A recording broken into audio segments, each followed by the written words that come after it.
there's this video that's been circulating around. Yeah. I haven't watched it yet.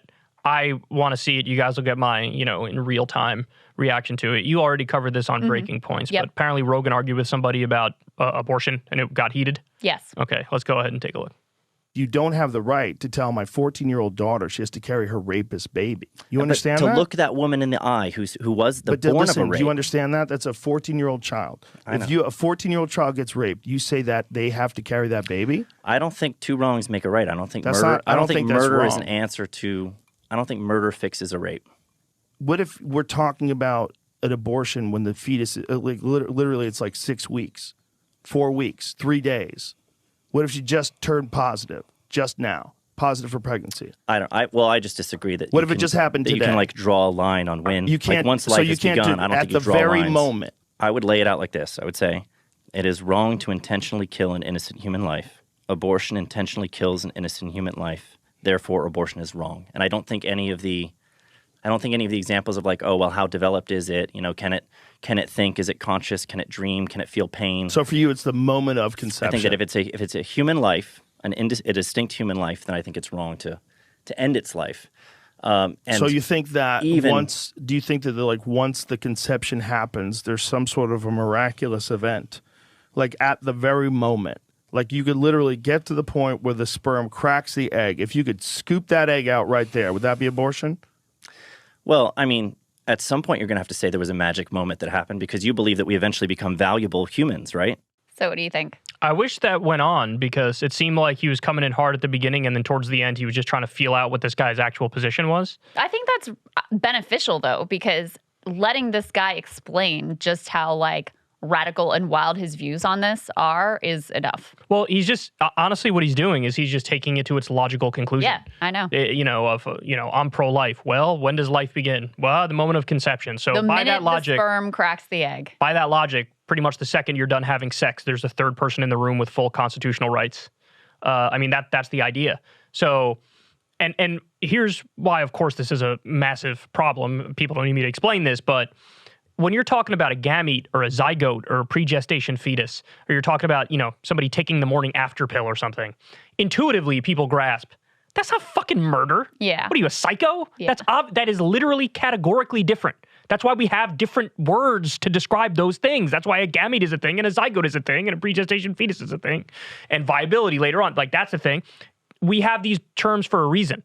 But what people are now catching on to is the fact that the way that this guy thinks is now impacting the real world in a way in this country it hasn't in decades. Because we had that story coming out of, I think it was Ohio a 10-year-old rape victim. Now, by the way, when that story dropped, the right started just denying the story. They were like, that's not real.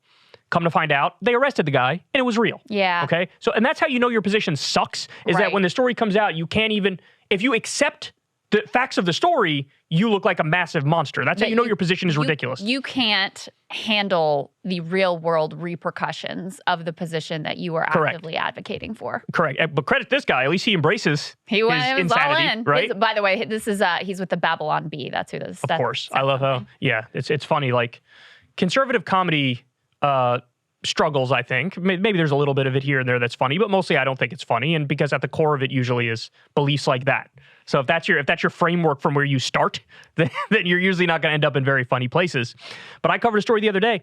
A skullless baby, a skullless fetus. A woman is being forced to give birth to a skullless fetus in Louisiana. She has 2 weeks to decide either to go to Florida and get an abortion or just give birth to give a stillbirth. I cannot imagine how traumatizing that would be. So this is the logic of that position. And this, I don't know anything about this. I saw the story as well. I don't know anything specific about this woman, but, this may well be an instance where, she really wanted a baby. She really wanted a family, and to be forced in this cruel way to carry this baby that, is never going to live to term is horrific. There was also a story in Florida. I don't know if you saw this one, of a 16-year-old who doesn't have parents, so she would need parental consent in order to get an abortion. So she had to go to a judge and, say, here I am. I'm, have to make this decision for myself because I don't have parents. And the judge said, no, you're not mature enough to make the decision to have an abortion for yourself.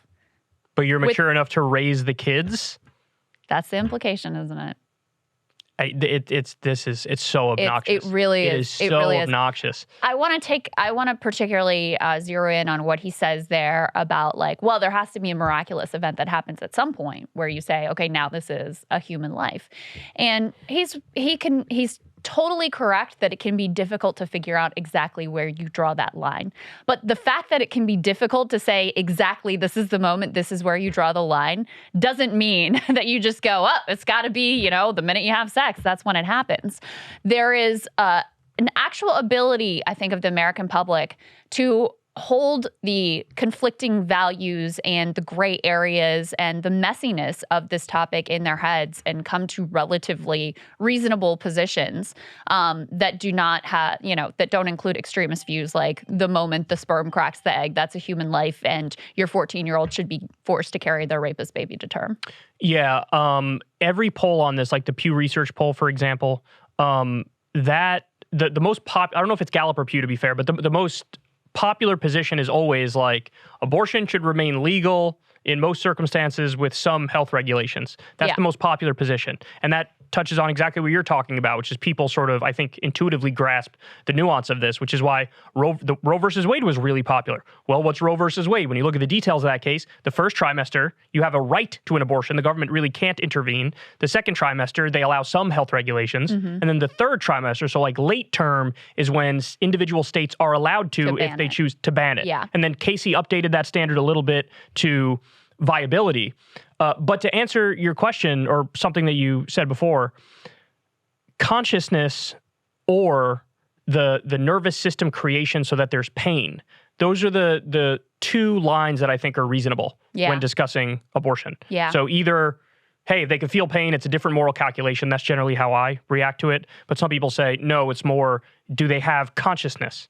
And if they have consciousness, then that's the line right there. I think those are the reasonable positions in the discussion. I don't agree with people who say, literally up until the last minute before you give birth, like birth is the clear line. No, I think that's crazy. And I don't agree with these psychos who said, the second you're done having sex, there's a third person in the room. Well, the logical implication of what this guy is saying is even further than, what is being implemented in a lot of these states. I mean, the logical implication of what he is laying out here is that if you're a woman who takes like a Plan B pill, you're a murderer. That's exactly what he's saying. That's what he's saying. There's no ambiguity there at all. I mean, he literally says this is murder. The minute the sperm cracks the egg, this is a human life, and if you scoop it out, that's murder. I think Rogan got a little taste there of the fact that there are people who believe absurd things on the right. And like he got a little dose of that there. Like, wait, you believe that? That's crazy. The thing. Like, look, there are people with fringe views, that's whatever. But this is a very powerful faction of the American right. This is a very mainstreamed, in terms of their control of the party, faction of the American right. They won. And now they're having to actually implement these things at the state level. And you see in real time the horrific consequences of that, which are just, wildly out of step with what the American people think should be the law of the land. But, it's not like this is just some weird fringe character.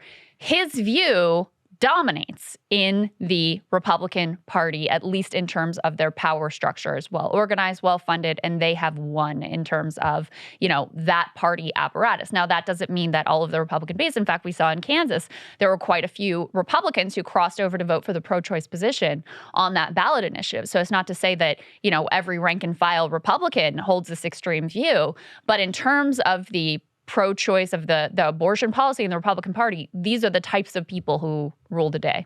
It wasn't that long ago that Republicans had a 6 to 8 point advantage in midterm polls. That's gone. 538 just came out the other day and showed they're in a statistical tie, but Democrats are a touch up now, in not just in a single poll, in the average of polls.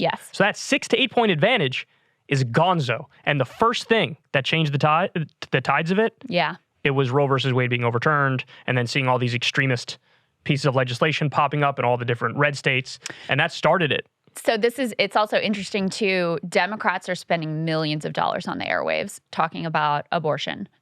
It's a layup. It's a layup. And Republicans are basically not responding. I mean, they're doing the thing. Normally, Democrats do this. Right. They're like, sure. let's just not talk about that thing. Right. I don't really want to talk about that. Defund the police? What are police? I don't even know what a policeman is. What are you talking about, bro? So that's what they're doing. They're not responding. They're just hoping that what people are going to focus on is inflation and disappointment with Biden, et cetera. But, I mean, you can see in the erosion in the overall national picture for them. And then you also see it on a candidate-by-candidate basis where the candidates that have the most extreme positions, they're getting hit over the head with this. You know, Blake Masters wants a national ban on abortion. Almost all of the Republican candidates, Mastriano, have said really outrageously fringe things on abortion. And it's hurting them in these individual races too. So not just at the sort of national level. If you want to see me and Krystal Ball interview legends like Noam Chomsky, Cornel West, and more, subscribe to Krystal, Kyle, and Friends on Substack. $5 a month gets you the video version a day early. Remember, we take 0 ad dollars for this podcast. Or you can sign up on Substack for free and get the audio version a day later. Link in the video description box below.